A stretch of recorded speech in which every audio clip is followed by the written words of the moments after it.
모습 이대로 사랑하시네. 연약함 그대로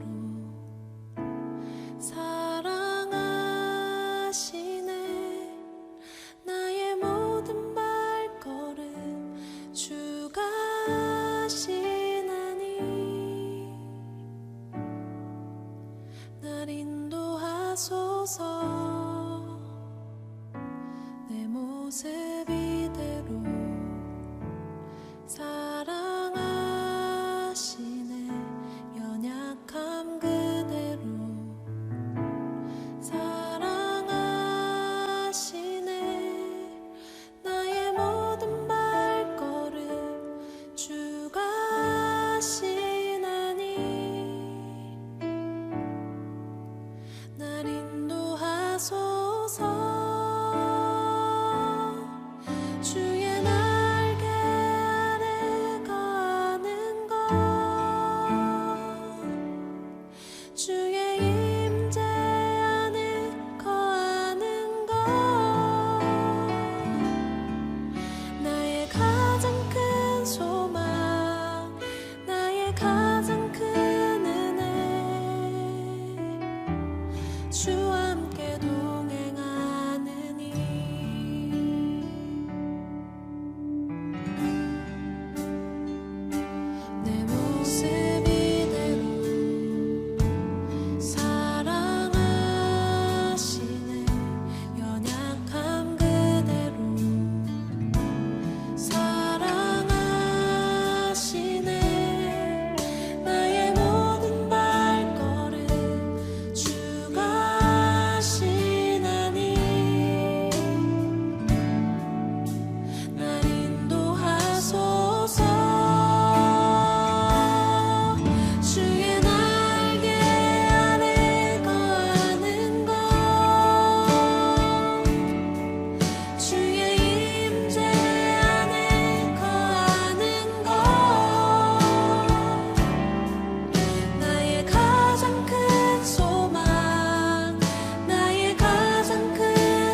사도신경으로 신앙 고백 드리겠습니다. 전능하사 천지를 만드신 하나님 아버지를 내가 믿사오며 그 외아들 우리 주 예수 그리스도를 믿사오니 이는 성령으로 잉태하사 동정녀 마리아에게 나시고 본디오 빌라도에게 고난을 받으사 십자가에 못 박혀 죽으시고 장사한 지 사흘 만에 죽은 자 가운데서 다시 살아나시며 하늘에 오르사 전능하신 하나님 우편에 앉아 계시다가 저리로서 산자와 죽은 자를 심판하러 오시리라. 성령을 믿사오며 거룩한 공예와 성도가 서로 교통하는 것과 죄를 사하여 주시는 것과 몸이 다시 사는 것과 영원히 사는 것을 믿사옵나이다. 아멘.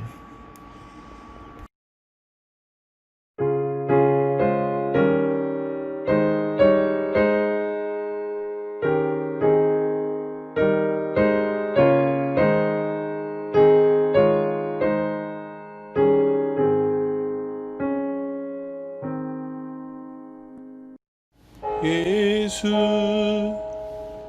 우리 왕이여 이곳에 오셔서 우리가 왕께 드리는 영광을 받아 주소서.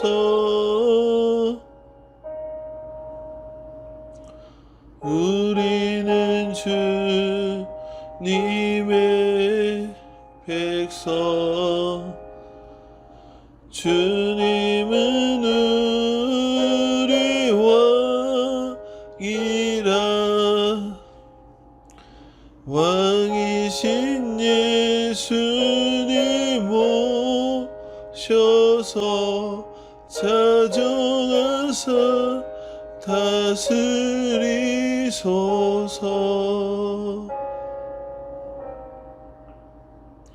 예수 우리 주시여 이곳에 오셔서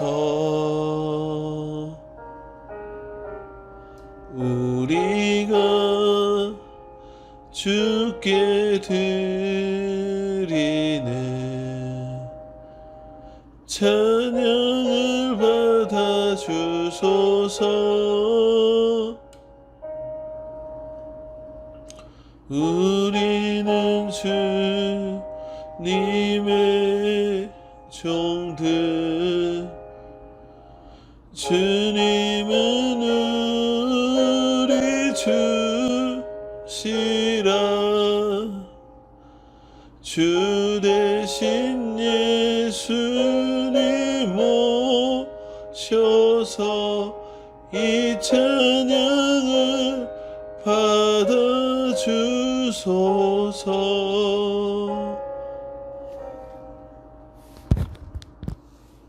좋으신 하나님 감사합니다. 오늘 저희를 불러주시고 예배하게 하시니 감사합니다. 하나님, 예배하는 자 영과 진리로 예배하라고 말씀하신 하나님 아버지, 우리가 이 시간 하나님께 집중하여서 하나님의 그 영으로 말미암아 하나님을 예배하기를 원합니다. 우리의 마음과 생각을 지정하여 주셔서 하나님 만나는 귀한 시간 되게 도와주시고 하나님 우리에게 힘주시는 귀한 시간 되게 도와주셨기를 원합니다. 그래서 우리가 세상 살아가면서 하나님 예배를 통하여 승리할 수 있는 귀한 삶을 살게 도와주시고 또 하나님 말씀으로 말미암아 우리가 날마다 묵상하며 살아갈 수 있는 우리의 삶이 되기를 원합니다. 그러기 위해서 우리 하나님 이 시간 예배가 온전히 주님께 드려지기 원하오니 우리의 마음과 생각을 사로잡아 주님께 온전히 주님 영광 돌릴 수 있는 귀한 예배가 되게 도와주시옵소서. 함께하는 모든 친구들 하나님 생각들을 붙잡아 주셔서 온전히 하나님께 집중되게 도와주시고 강사님 말씀 증거하실 때 그 말씀이 나에게 능력이 될 수 있는 귀한 순종의 말씀의 예배가 될 수 있도록 역사하여 주시옵소서. 그래서 우리가 세상 것으로 살아가는 것이 아니고 하나님 주시는 그 말씀으로 말미암아 살아갈 수 있는 우리 모두가 될 수 있도록 역사하여 주시옵소서. 홀로 주님 영광 받아 주시옵소서. 인도하여 주실 줄 믿사오며 예수님의 이름으로 기도합니다. 아멘. 우리 하나님의 말씀은 마태복음 25장 1절에서 13절까지 말씀이에요. 강부사님이 대신해서 읽어드리도록 하겠습니다. 그때의 천국은 마치 등을 들고 신랑을 맞으러 나간 열 처녀와 같다 하리니 그 중에 5은 미련하고 5은 슬기 있는 자라. 미련한 자들은 등을 가지되 기름을 가지지 아니하고 슬기 있는 자들은 그릇에 기름을 담아 등과 함께 가져갔더니 신랑이 더디오므로 다 졸며 잘세. 밤중에 소리가 나되 보라 신랑이로다 맞으러 나오라 하매 이에 그 처녀들이 다 일어나 등을 준비할세.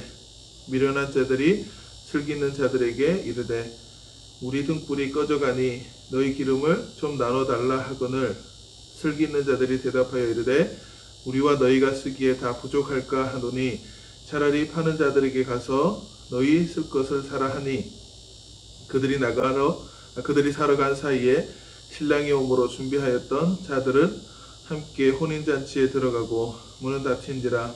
그 후에 남은 처녀들이 와서 이르되 주여 주여 우리에게 열어주소서. 대답하여 이르시되 진실로 너희에게 이르노니 내가 너희를 알지 못하노라 하였느니라. 그런즉 깨어있으라. 너희는 그 날과 그때를 알지 못하느니라. 아멘. 우리 하나님의 말씀의 제목은요, 슬기로운 그리스도인의 생활이라는 제목으로 말씀을 전하도록 할 거예요. 자, 우리가 24장 말씀은, 마태복음 24장의 말씀은 종말의 때에 어떤 모습으로 살아가야 될지를 기록하고 있어요. 그렇게 종말에 대해서 예수님이 가르쳐주고, 오늘 25장 말씀은 우리가 마지막 시대를 살아가는 사람들인데 그리스도인들이 어떠한 삶의 모습과 태도로 살아가야 될지에 대해서 3가지 비유를 기록하고 있는데, 오늘 첫 번째 비유로 혼인잔치 비유에 대해서 우리가 말씀을 전하도록 할 거예요. 이제 3주에 거쳐서 이제 우리 말씀을 전할 것인데, 오늘 첫 번째로 혼인잔치 비유에 대해서 말씀을 우리가 듣도록 하겠습니다. 이 혼인잔치 비유 안에는 10명의 처녀가 나타나고 있어요. 그 중에 슬기로운 5명의 처녀와 미련한 5명의 처녀가 나타나고 있다는 거예요. 자, 오늘 본문의 말씀의 시작은 천국에 대한 이야기로 시작하고 있다는 겁니다. 우리 1절 말씀에 그때의 천국은 마치 등을 들고 신랑을 맞으러 나간 10처녀와 같다 하리니 라고 말씀하고 있습니다.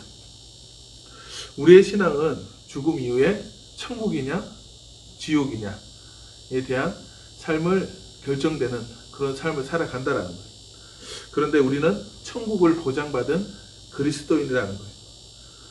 우리가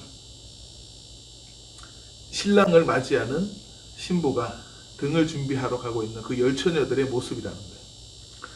자, 이곳에 모인 저와 여러분은 이미 천국을 소유한 사람이라는 거예요. 그렇다면 오늘 말씀을 들으면서 우리는 천국을 부여받은 그리스도인인데 어떠한 삶의 태도로 살아가야 될까, 어떠한 방법으로 살아야 될지에 대해서 우리가 말씀을 통해서 은혜받는 시간이 되었으면 좋겠습니다. 우리 2절 말씀에 그 중에 5은 미련하고 5은 슬기 있는 자라라고 소개하고 있습니다.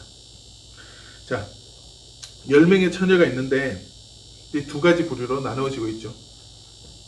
자, 5은 미련하고 5은 슬기롭다라는 거예요. 자, 하나님의 구분은 분명하다라는 거예요. 뭐 어떤 비슷하거나 비스무리하다라는 부류가 있지 않고 슬기롭냐 미련하냐 이 2가지 부류로 분명하게 구분하고 있다는 거예요. 앞서 말한 것처럼 우리 하나님의 구분은 천국이냐 지옥이냐 이 2가지로 분명하게 구분되고 있다는 거예요. 차든 뜨겁든 이렇게 2가지로 분명한 구분을 가지고 우리를 바라보시고 우리를 구분하고 계신다는 것을 우리는 기억해야 된다는 거예요. 자, 그렇다면 오늘 우리 주님이 비유 가운데 왜 10처녀 중에 왜 2가지 부류로 나누고 있냐는 거죠. 어떤 부류로 나누어지고 있는지를 우리가 3절 말씀에 기록하고 있는데, 자, 미련한 자들은 등을 가지되 기름을 가지지 아니하고 슬기 있는 자들은 그릇에 기름을 담아 등과 함께 가졌더니라고 말씀하고 있어요. 우리 오늘 본문 3절 4절 말씀이에요. 자, 이 구분의 이유는 단순합니다. 기름을 준비했느냐 하지 않았느냐 이 2가지로 나누어지는 거죠. 기름을 준비했다면 슬기로운 자였을 것이고, 기름을 준비하지 않았다면 미련한 자로 판명받은 자의 모습으로 살아갔다라는 것을 우리가 분명히 알 수 있다라는 거예요. 자, 그리고 그 당시에 결혼의 풍습은 이랬어요. 자, 신랑이 신부의 집에 가서 그 신부를 데리고 오게 되는데 그 신부 집에 가서 데리고 오기 전에 뭐 혼인 예식이라든가 절차에 대해서 다 모든 것들을 갖추어지고 난 다음에 이제 그 신부를 데리고 신랑의 집으로 돌아가는 그런 결혼의 풍습이 있었다라는 거예요. 자, 이런 상황인데 이제 중요한 것은 그 신랑이 신부 집에 언제 올지는 모르겠다는 거예요. 지금 혼인 잔치가 벌어지는데 신랑이 와야 되는데 그가 언제 올지 모른다라는 거예요. 그래서 준비하고 기다리고 있어야 된다라는 거예요. 그리고 그 혼인 잔치에 우리가 참여하고자 할 때 필히 가져가야 될 용품이 뭐냐면 그 당시에 등을 가지고 가야 된다라고 말했다라는 거예요. 혼인 잔치에 가면서 등을 준비하지 않는 자는 내가 도적이고 불청객과 같은 존재로 취급받고 대우를 받게 된다라는 거예요. 그런데 이 등은 필수 용품이에요. 그런데 이 등이 불을 피워서 빛을 밝히기 위해서는 기름이 필요하다라는 거죠. 요즘처럼 뭐 전기가 있지 않았겠죠. 그 당시에는 이 심지에 기름을 묻혀서 불을 피워서 밝히는 그런 모습으로 이 등을 사용했다라는 거예요. 그러면 이 등이 필수인 것처럼 이 등이 빛을 발할 수 있게 하기 위해서는 기름도 분명히 필히 있어야 된다라는 것을 말해주고 있다는 거예요. 그리고 아까 더 나아가서 신랑이 언제 올지 모르기 때문에 기름을 넉넉하게 준비할 수 있는 그런 모습들이 지혜로운 모습이고 슬기로운 자의 모습이라고 성경은 말해주고 있다는 겁니다. 그렇다면 이 비유에서 말하는 등과 기름은 무엇을 의미하는지에 대해서 우리가 이 시간에 지금 알아봤으면 좋겠습니다. 자, 먼저 이제 등은 무엇을 의미할까요? 등은 이 혼인잔치에 참여할 자격으로 볼 수 있다는 자격자로. 자, 혼인잔치에는 이 등이 필수용품이라 그랬거든. 내가 초대받았다면 이 등을 분명히 가지고 가야 된다는 거야. 그럼 내가 이 등이 어떤 혼인잔치에 들어갈 수 있는 어떤 자격증의 자격과 같은 모습이 될 수 있다는 거예요. 자, 우리가 혼인잔치에 참여했다는 것을 우리가 더 깊이 해석을 하다 보면 우리가 천국에 입성할 수 있는 자격을 얻게 됐다는 거예요. 우리가 등을 준비했다는 것은 내가 천국에 들어갈 수 있는 자격을 얻게 되었다는 거예요. 즉 다시 말해서 내가 그리스도인이 되었다는 거예요. 네가 그리스도인이라고 칭함을 받게 되고 그리스도인이라고 수여함을 받게 됐다는 거예요. 그러한 삶을 살게 됐다는 것이 등을 준비했다는 등이라는 거예요. 이 등은 내가 그리스도인 하나님의 백성이라는 것을 증명할 수 있는 어떤 그런 거라는 거죠.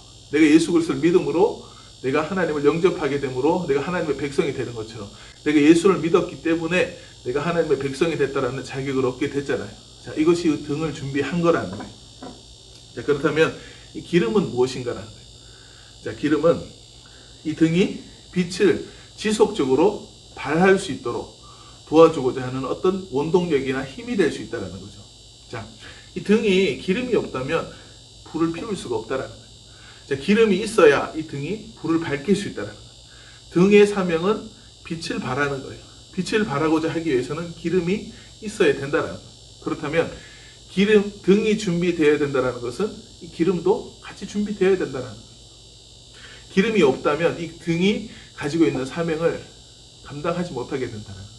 이 등이 빛을 발하는 사명을 발하기 위해서는 기름이 반드시 있어야 된다는 것을 말해주고 있다는 겁니다. 그렇다면 우리가 그리스도인이라면 기름을 준비하는 자라고 말하는데 이 기름은 성령을 의미하는 거예요. 성령의 인도함을 받아요. 우리가 예수 그리스도를 믿는 것이 내 지식과 내 힘으로 믿는 게 아니잖아요. 성령님의 은혜와 감동하심을 통해서 우리가 믿을 수 있는 거예요. 내가 하나님의 말씀에 순종할 수 있는 스스로의 힘이 없잖아요. 성령님의 도움을 받기 때문에 그리스도의 인다운 삶을 살아갈 수 있게 되는 거예요. 주의 말씀이 선포되고 순종할 수 있는 힘은 내 힘이 아니라 성령께서 나와 함께 하시고 성령께서 일할 수 있게 해주기 때문에 우리가 등으로서의 일, 그리스도인으로서의 삶의 모습으로 살아갈 수 있게 된다는 것을 우리가 믿으셨으면 좋겠다는 거예요. 사실은 이 등이 준비됐다면 기름은 당연히 준비하는 것이 당연하다라는 거예요. 자, 내가 그리스도인이라면 성령님의 인도함을 받는 것은 어떤 선택의 여지가 있는 게 아니에요. 당연한 삶을 살아가야 되는 거예요. 아까 등이 있다면 기름이 있어야 등의 사명을 감당한다라는 거예요. 내가 그리스도인이라면 성령님이 있어야 그리스도인다운 삶을 살아갈 수 있게 된다는 거예요. 마지막 시대를 살아가는 저와 여러분은 하나님이 불러주셨어요. 우리는 다 그리스도인이에요. 그렇다면 그리스도인다운 삶을 살기 위해서 기름을 준비하는데 그 기름이 뭐라 그랬어요? 성령님이라는 거예요. 성령님의 인도함을 받는 삶을 살아가야 된다라고 우리 오늘 본문 말씀은 말해주고 있다라는 거예요. 우리가 그렇다면 자, 그런 과정들 속에 우리가 이 기름을 준비했을 때 성령의 인도함을 받아야 된다라고 말하는데, 자, 이 주님의 재림에 있어서 주님이 언제 올지 모르잖아요. 그죠? 언제 올지는 몰라요. 주님이 분명히 재림하시고 심판주로 오시는 건 분명한 사실이지만 그때와 시는 알지 못한다라는 거예요. 그렇기 때문에 우리는 기름을 준비해야 된다라는 거예요. 자, 25장 5절 말씀에 신랑이 더디 오므로 다 졸며 잘세라고 말씀합니다. 자, 신랑이 더디 오므로, 자, 언제 올지 모르는 게 지금 더디 온다는 거, 언제 천천히 오는데 언제 어떻게 도착할지 모르는 상황이라는 거예요.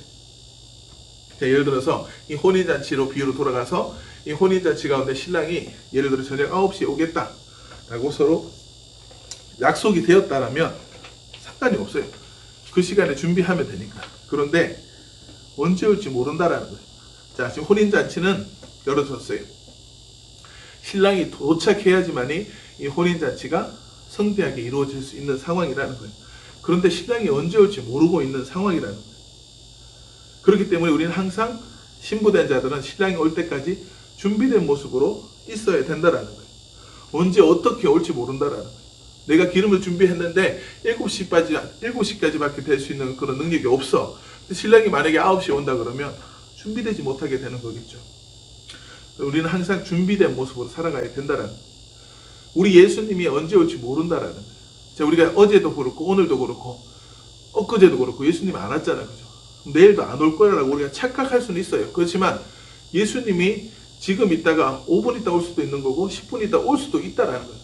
자, 온다라는 게 아니고 올 수도 있다라는 거예요. 즉, 알 수 없다라는 거예요. 때를 모르기 때문에 우리는 항상 준비된 자의 모습으로 살아가야 돼요. 자, 혼인잔치에 신랑이 와야 잔치가 열어진다면 신부들은 거기에 준비된 자의 모습으로 되어 있어야 되겠죠. 우리가 그러한 삶을 살아가야 된다라는 거예요. 자, 그런데 오늘 본문에 등장하는 10명의 처녀들 중에 자, 몇몇 사람들은 우리 아까 5절 말씀에 자거나 졸았다고 말씀하고 있다는 거예요.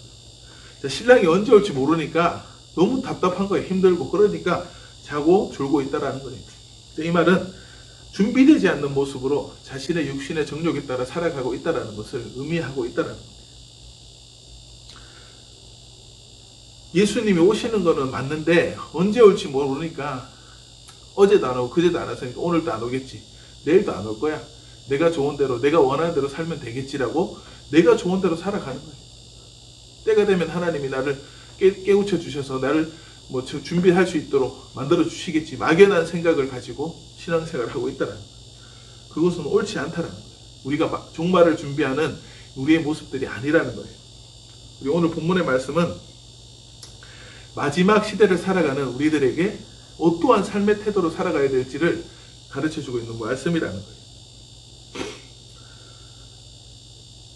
그렇기 때문에 우리가 하나님의 인도하심, 성령님의 인도하심이 없다면 우리는 준비할 수 없어요. 이 몇몇 사람처럼 졸거나 자는 모습으로 살아간다라는 거예요. 내가 그리스도인이지만 준비하지 않는 모습으로 살아간다면 등을 가지고 있지만 기름이 없는 자의 모습, 미련한 자의 모습이라고 성경은 말해주고 있다는 거예요. 오늘 본문 6절에서 9절까지 말씀은 신랑이 이제 온다라는 거예요. 그 소식을 들으니까 이제 기름을 준비하지는 5 처녀가 이제 불안한 거예요. 예수님이 이제 다 왔다 그러니까 어떡하지?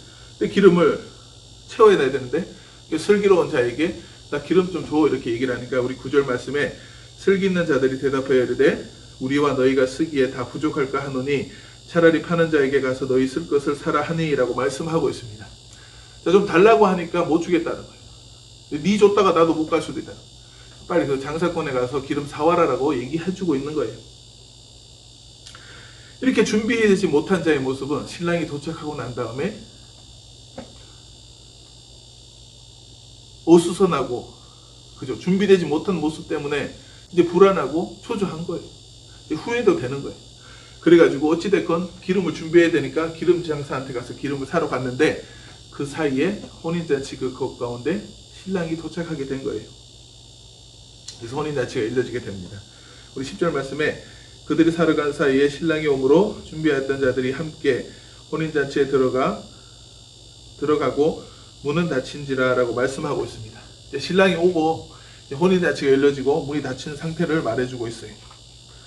자,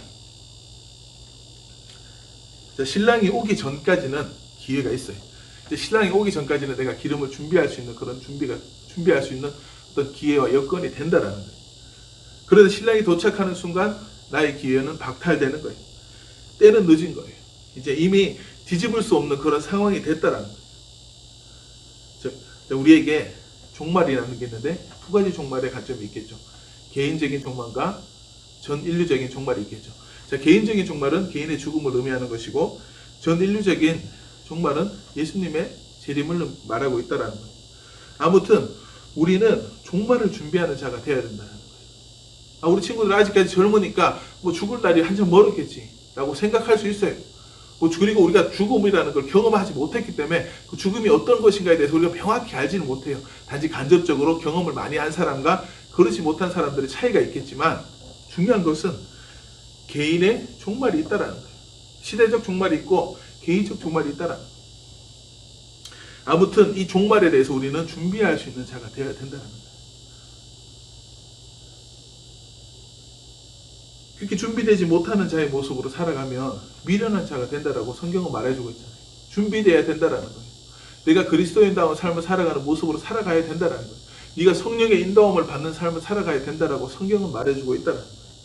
자, 25장 11절에 보면 그 후에 남은 처녀들이 와서 이르되 주여 주여 우리에게 열어주소서. 12절에 대답하여 이르되 진실로 너희에게 이르노니 내가 너희를 알지 못하노라 하였느니라 라고 얘기합니다. 자, 기름을 준비하지 않은 이 미련한 5명의 처녀가 기름을 사서 와서 혼인잔치에 가서 문을 두드려요. 주여 주여 우리에게 열어달라고, 혼인잔치에 들어가게 해달라고, 천국에 들어갈 수 있게 해달라고 간절히 기도하지만 그 주님의 평가는 어때요? 나는 너희를 알지 못하노라 라고 말씀하고 있다는 거예요. 얼마나 무서운 거예요. 내가 예수님을 믿었어요. 내가 모태신앙으로 믿고 내가 예수님만을 믿고 섬겼다고 생각했는데 주님이 마지막 시대에 내가 준비되지 않는 모습으로 살았다. 나는 내 평가는 예수님이 잘 믿었다라고 생각할 수 있는 거예요. 사람들이 평가를 잘 매겨줬다 수도 있다라는 거예요. 그런데 이 마지막 시대의 종말 이후의 결과의 모든 판단에 중요한 것은 사람들과 나의 판단이 중요하지 않는 거예요. 하나님의 평가가 중요하다는 거예요. 내가 예수님을 믿지만 믿는 사람으로서 열정하는 그런 사람들의 모습들, 그래도 혼인잔치 참여할 수 있는 자기가 얻은 자의 삶으로 살아갔는데 내가 나의 삶 속에 슬기로운 자의 모습으로 살았느냐, 미련한 자의 모습으로 살았느냐에 따라서 그 삶의 결과가 달라진다는 거예요. 즉 천국과 지옥이라는 거예요. 내가 예수를 믿었고 교회에 등록했기 때문에 나는 무조건 슬기롭다라고 말할 수 없다라는 거예요. 자, 10명의 처녀는 혼인잔치에 참여할 자격 받았다 그랬어요. 등을 준비했어요.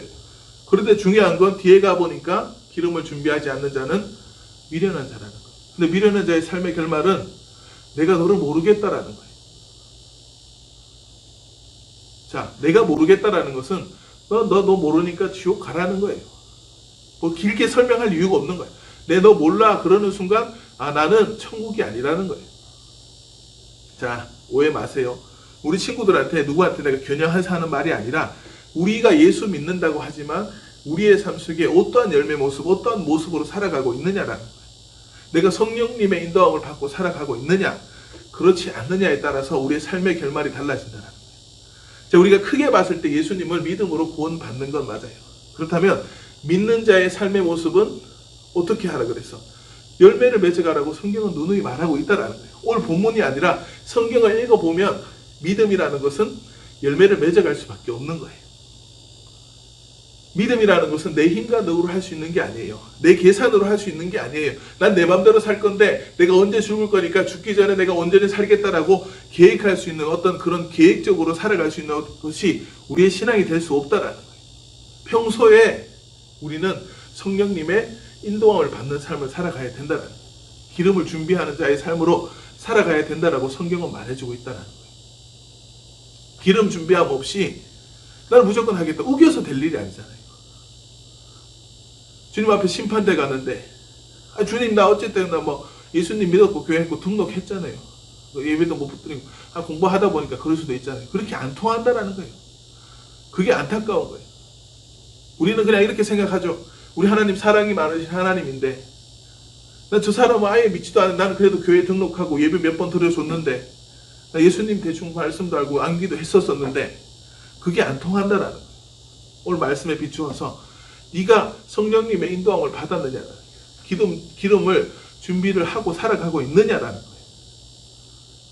우리가 이런 부분에 좀 도전을 받았으면 좋겠어요. 세상에 공부하는 거 중요해요. 먹고 사는 거 중요하다라는 거예요. 우리 친구들 고민이 얼마나 많겠어. 해야 될 일이 너무 많잖아.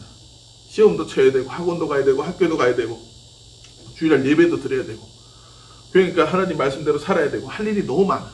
그죠? 그런데 내가 힘들다고 안 할 수는 없는 거잖아. 내가 좋은 것만 하고 살 수 없는 거잖아. 그죠?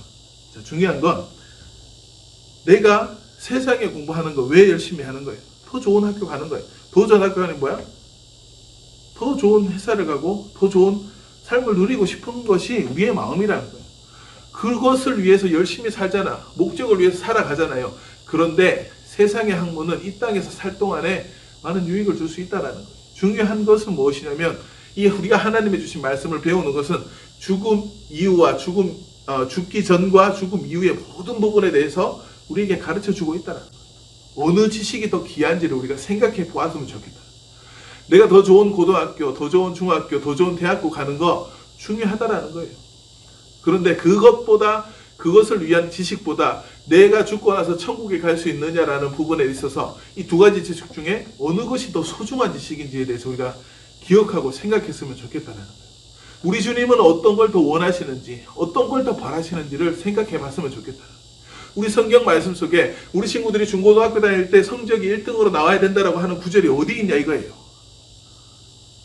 학원을 위해서, 내를 위해서 열심히 살잖아. 근데 내가 하나님을 위해서는 어떻게 살고 있는지, 성령님과 상관 있는 삶을 살고 있는지를 우리가 돌아보는 시간들이 되었으면 좋겠다라는 거예요. 이제 말씀을 마무리하도록 할게요. 자, 우리 마지막 시대를 살아가는 우리들은 등을 준비하는 자가 되어야 된다. 그리고 기름을 준비하는 자가 되어야 된다. 등은 뭐라 그랬어요? 자, 그리스도인이라는 거예요. 네가 하나님을 믿고 있는 그런 자격을 말했다는 거예요. 기름은 뭐였어요? 성령의 인도함을 받아라는 거예요. 네가 예수님을 알고 하나님을 알고 예수님의 자녀된 삶을 살아가고 자녀라고 한다면 성령님의 인도함을 받는다는 거예요.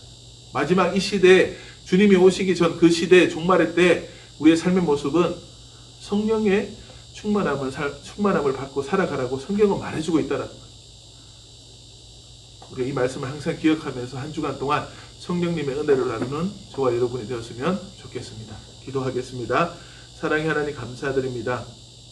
우리 주신 말씀을 잘 기억하게 하셔서 마지막 시대를 살아가는 저희들이 하나님이 주신 말씀을 잘 듣고 또 성령의 인도함을 받음으로 살아가는 자가 되게 하셔서 하나님 보시기에 슬기로운 자라고 평가받고 칭찬받을 수 있는 저희들 될 수 있도록 함께 하시고 역사하여 주시옵소서. 또 한 주간 살아갈 때 학업 가운데 있습니다. 하나님 힘을 주시고 건강 주시고 또 지혜를 주셔서 주어진 학업을 잘 감당할 수 있게 하시고 또 선생님들도 가정과 직장과 어느 사업장에도 함께 하셔서 하나님의 은혜와 충만할 수 있도록 역사하시고 은혜를 더하여 주시옵소서. 감사드리며 예수님 이름으로 기도드립니다. 아멘.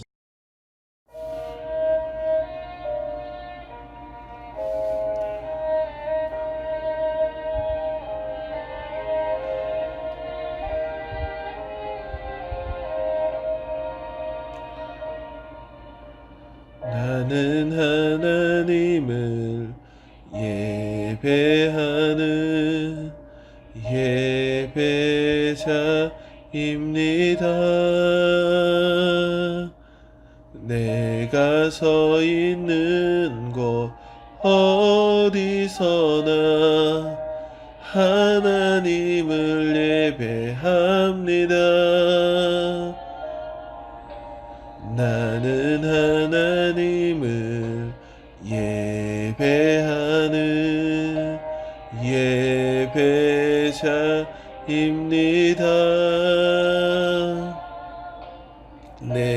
내가 서 있는 곳 어디서나 하나님을 예배합니다. 내 영혼 거룩한 은혜를 향하여 내 마음 완전한 하나님 향하여 이곳에서 바로 이 시간 하나님을 예배합니다.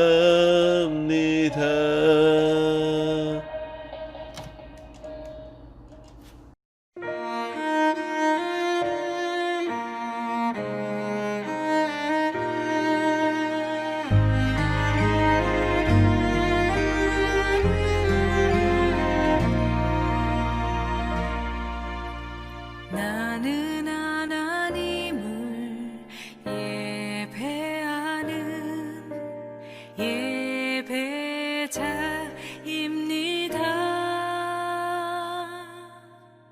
하늘에 계신 우리 아버지여, 이름이 거룩히 여김을 받으시오며 나라의 임하옵시며 뜻이 하늘에서 이룬 것 같이 땅에서도 이루어지이다. 오늘날 우리에게 일용할 양식을 주옵시고 우리가 우리에게 죄 지은 자를 사하여 준 것 같이 우리 죄를 사하여 주옵시고 우리를 시험에 들게 하지 마옵시고 다만 악에서 구하옵소서. 대개 나라와 권세와 영광이 아버지께 영원히 있사옵나이다. 아멘. 감사합니다. 할렐루야, 반갑습니다.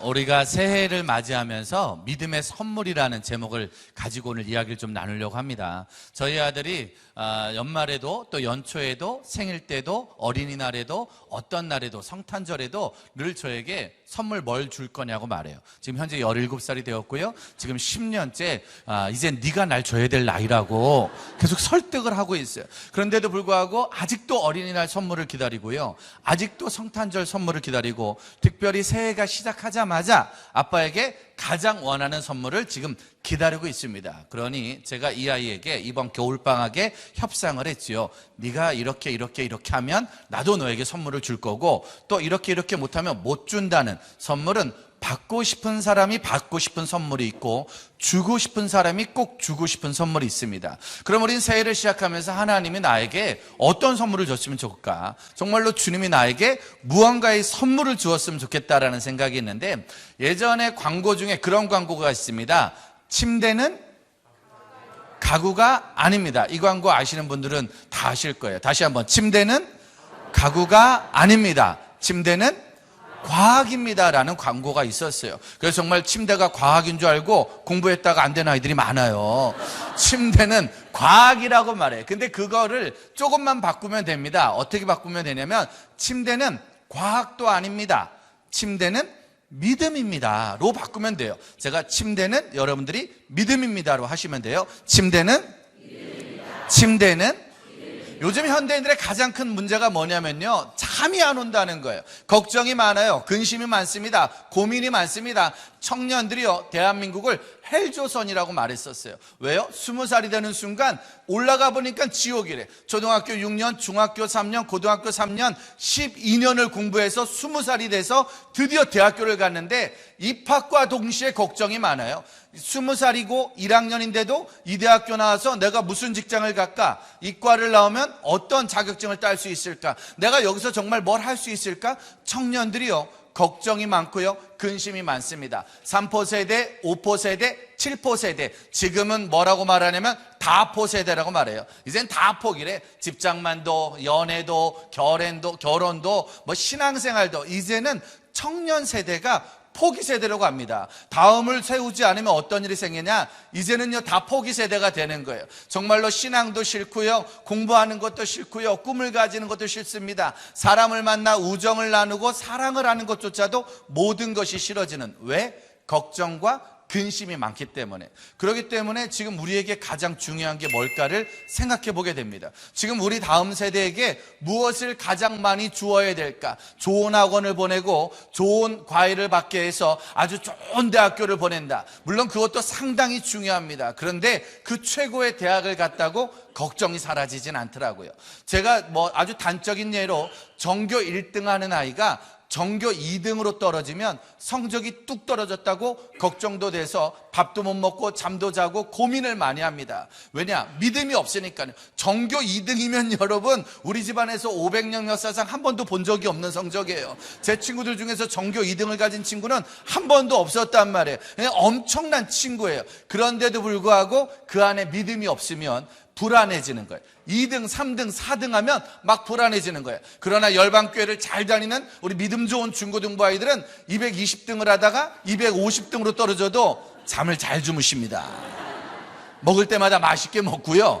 어쩌면 열방교회 믿음의 학생들은 걱정 근심이 되지만 걱정 근심하지 않습니다. 왜냐? 우리에게 믿음이 있죠. 하나님이 내 성적으로 쓰신다는 게 아니에요. 제가 늘 말합니다. 다윗이 만약에 우리나라에 태어났으면 골리앗과 싸우러 못 나갔어요. 그 당시엔 아주 많은 어른들이 칼을 들고 있었지요. 창을 들고 있었어요. 전쟁을 여러 번 해봤던 아주 어른 세대가 있었습니다. 근데 그 어른 세대들은요, 골리앗의 키에 죽습니다.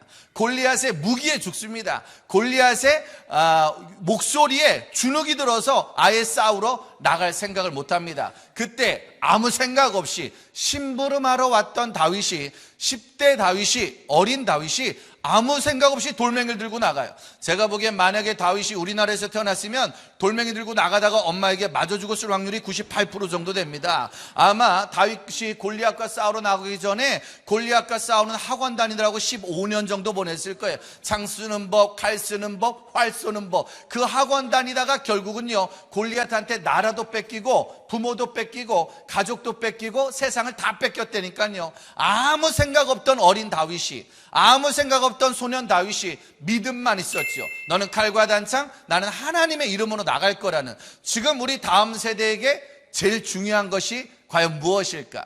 과연 우리 다음 세대에게 심어줘야 될 게 이번 중간고사 성적 올리는 거냐, 기말고사 성적 올리는 거냐. 가끔가다 어떤 분들이 그런 말씀하세요. 야, 너 이제 고3 됐지? 고3 때는 쓸데없는 짓 하지 말고 공부 열심히 해가지고 좋은 대학 가가지고 그때부터 열심히 신앙생활하라고. 저 그런 아이들 정말 많이 봤습니다. 근데 고3 내내 정말 쓸데없는 짓이라고 생각한 예배생활과 신앙생활과 기도생활을 포기하고 고3 내내 열심히 공부해가지고 공부만 열심히 해가지고 아주 좋은 대학을 갔다 할지라도 그 대학에 갔을 땐 이미 믿음이 사라졌죠. 이미 믿음이 사라졌기 때문에 아무리 좋은 대학을 가도 아무리 좋은 점수를 얻어도 그때부터는 불안하기 시작하다는 거예요. 잠을 못 자요. 사람을 못 만납니다. 무엇을 해도 웃지 못한다는 거예요. 그렇기 때문에 지금 청소년들, 여러분들의 아들, 딸, 여러분들의 손주, 손녀들에게 가장 불안함을 해결할 수 있는 방법은 믿음밖에 없다는. 저는 고1 때 원래는 지난번에도 CBS 나와서 간증한 적 있지만 저는 술집 아들로 태어났어요. 저희 어머니가 청주의 한 작은 도시에 시장에 술집을 하셨어요. 저희 아버지는 노가다를 하셨고요. 저는 단 한 번도 그 집에서 태어날 생각은 없었어요. 제가 저희 엄마한테 절 놔달라고 기도한 적도 없고 저희 아빠한테 굳이 절 놔달라고 기도한 적도 없는데 두 분이 저한테 허락도 받지 않고 절 낳으셨어요. 저는 삼남일녀의 막내 아들로 태어났습니다. 그것도 첫째가 아닌 막내로 태어났다니까 그 집에 내가 태어날 생각이 없었다니까요. 근데 신기한 건 그 집에 태어난 거예요. 집에서 태어나자마자 걱정이 많아요. 저희 집안은 매일마다 돈 걱정이었어요. 저희 집은 한 달에 한 번 기뻤어요. 아버지가 월급 탄 날, 그럼 이틀 정도 갑니다. 그럼 28일이 다시 슬퍼요. 이 한 달 내내 돈 때문에 슬펐어요. 한 달 내내 직장 때문에 슬펐고요. 어쩌면 큰형도 대학을 못 갔었고 둘째 형도 대학을 못 갔었고 누나는 고등학교도 못 갔던, 그러니 저는 한 번도 학원을 다닌 적이 없고요. 한 번도 공부에 스트레스를 받아본 적이 없습니다. 저희 어머니가 저한테 영어 때문에 혼을 내지 않고요. 수학 때문에 혼을 내지 않았어요. 왜? 영어와 수학으로 살아갈 집이 아니라 그냥 돈 버는 집이었단 말이야. 돈, 어떻게 하든지 돈을 벌어야 되는 집. 그랬던 제 인생은 늘 걱정이 많았죠. 왜? 뭐 해야 돈 벌지? 뭐 해야 고등학교 졸업하고 돈 벌지? 어떻게 해야 돈 벌지? 남들처럼 탁월한 실력이 있는 것도 아니고 남들처럼 탁월한 부모가 밀어주는 것도 아니고 남들처럼 영어를 잘하거나 운동을 잘하거나 무언가를 잘하는 게 아무것도 없었단 말이에요. 그러니까 늘 걱정만 하는 거예요. 물론 지금처럼 좋은 세상에서 태어났으면 걱정을 안 했을 수도 있어요. 지금은 청소년들이 얼마나 좋은 세상이냐면 걱정을 해야 되는데도 스마트폰이 너무 좋아서 걱정할 시간이 없어요. 스마트폰 안에 너무 재밌는 게임이 많아, 너무 재밌는 영상이 많아, 너무 재밌는 게 많다 보니까 스마트폰 하나 있으면요 1년, 2년, 3년을 걱정 없이 살다가 인생이 그대로 끝나게 되거든요. 근데 저 때는 그게 없었어요. 그러니까 우리 때는요 공부를 못하는데도 수업 시간에 잠을 못 자잖아요. 왜? 때리니까, 혼내니까. 그래서 공부할 때도 멍 때리고 있고, 집에 가서도 멍 때리고 있어요. 텔레비전은 하나밖에 없어요. 채널이 저한테 오지 않습니다. 아빠가 보고 싶은 거, 엄마가 보고 싶은 거, 큰형이 보고 싶은 거, 누나가 보고 싶은 거, 결국 마지막 저는 보고 싶은 게 없었어요. 그래서 늘 전설의 고향 보다가 상처받고 그러니까 집에 가도 굳이 집에서 할 게 없는 거야. 학교에 가도 굳이 할 게 없는 거야. 체육 시간도 재미없고, 음악 시간도 재미없고, 영어 시간은 아예 재미가 없고, 수학 시간은 정말 왜 있는지 아직도 의미를 모르겠고, 그러니까 학교에 가나 집에 가나 어딜 가나 늘 걱정, 근심 하는 것도 없는데 왜 쓸데없이 걱정이 많고 근심이 많고 고민이 많아요. 그러다 보니까 시험 전날 잠을 못 자요. 공부 잘하는 애들은 시험 전날 공부하면서 잠을 자고, 우린 무서워서 잠을 못 자고, 우린 그랬던 인생을 살았어요. 근데 신기한 건 1988년도 올림픽이 열리던 그 해에 학교 선배가 저보고 교회를 가자고 그랬어요. 저보고 친구 초청 나오자고 그랬어요. 안 나간다고 그랬어요. 교회를 갈 이유가 없으니까, 교회를 가본 적이 없으니까. 그래서 그 형이 또 오라고, 안 나간다고, 또 오라고, 안 나간다고, 그렇게 여러 번을 거절하다가 그 형한테 뒤지게 욕을 먹고 한번 교회를 나갔어요. 와라, 선물 줄게. 와라, 밥 줄게. 와라. 그리고 다시는 안 초청할게. 그리고 한 번만 오라는 거예요. 그리고 얼떨결에 따라갔던 고등학교 1학년 친구 초청 잔치에서 저는 여러분들이 다 알고 계시는, 여러분들이 생각하시는 그분을 만났지요. 정말 태어나서 처음 만난 그 예쁜 누나를 만나게 돼요. 중고등부 부흥의 핵심 전략, 중고등부 부흥의 아주 강력한 펀치, 아주 예쁜 대학생 선생님을 만나게 되죠. 이 누나들이 저만 보면 좋아요. 저만 보면 아주 웃어주고요. 저만 보면 박수를 쳐주는 거예요. 그런 경험을 처음 하죠. 왜? 집에 가면 나만 보면, 학교에만 가면 선생님이 영어 시간도 수학 시간도 음악 시간도 어느 것 하나 내가 인정받은 게 없었는데, 신기한 건 교회만 가면 선생님들이 그렇게 좋아하는 거야. 전사님들이 그렇게 좋아하는 거야. 나만 보면 아주 전문 용어로, 성경에 나오나요? 전문 용어로 속된 말로 환장을 하시더라고요. 나만 보면 좋아 죽는 거야. 나는 왜 이렇게 좋아하는지 몰라. 그러더만 아무 때나 오래. 그래서 아무 때나 갔잖아요. 수요일도 오래잖아요. 그래서 수요일도 갔어요. 어차피 학원 안 다니니까 나만 가면 좋아 죽는 거야. 금요일도 오래요. 그래서 제가 갔잖아요. 금요일도 어차피 할 게 없으니까 금요일도 갔잖아요. 근데 충격적인 건 철야 예배를 새벽 4시까지 했어요.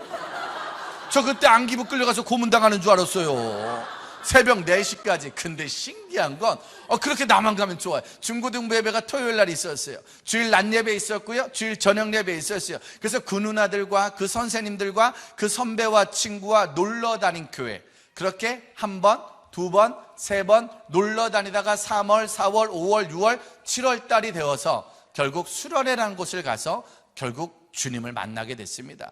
제가 여름 수련회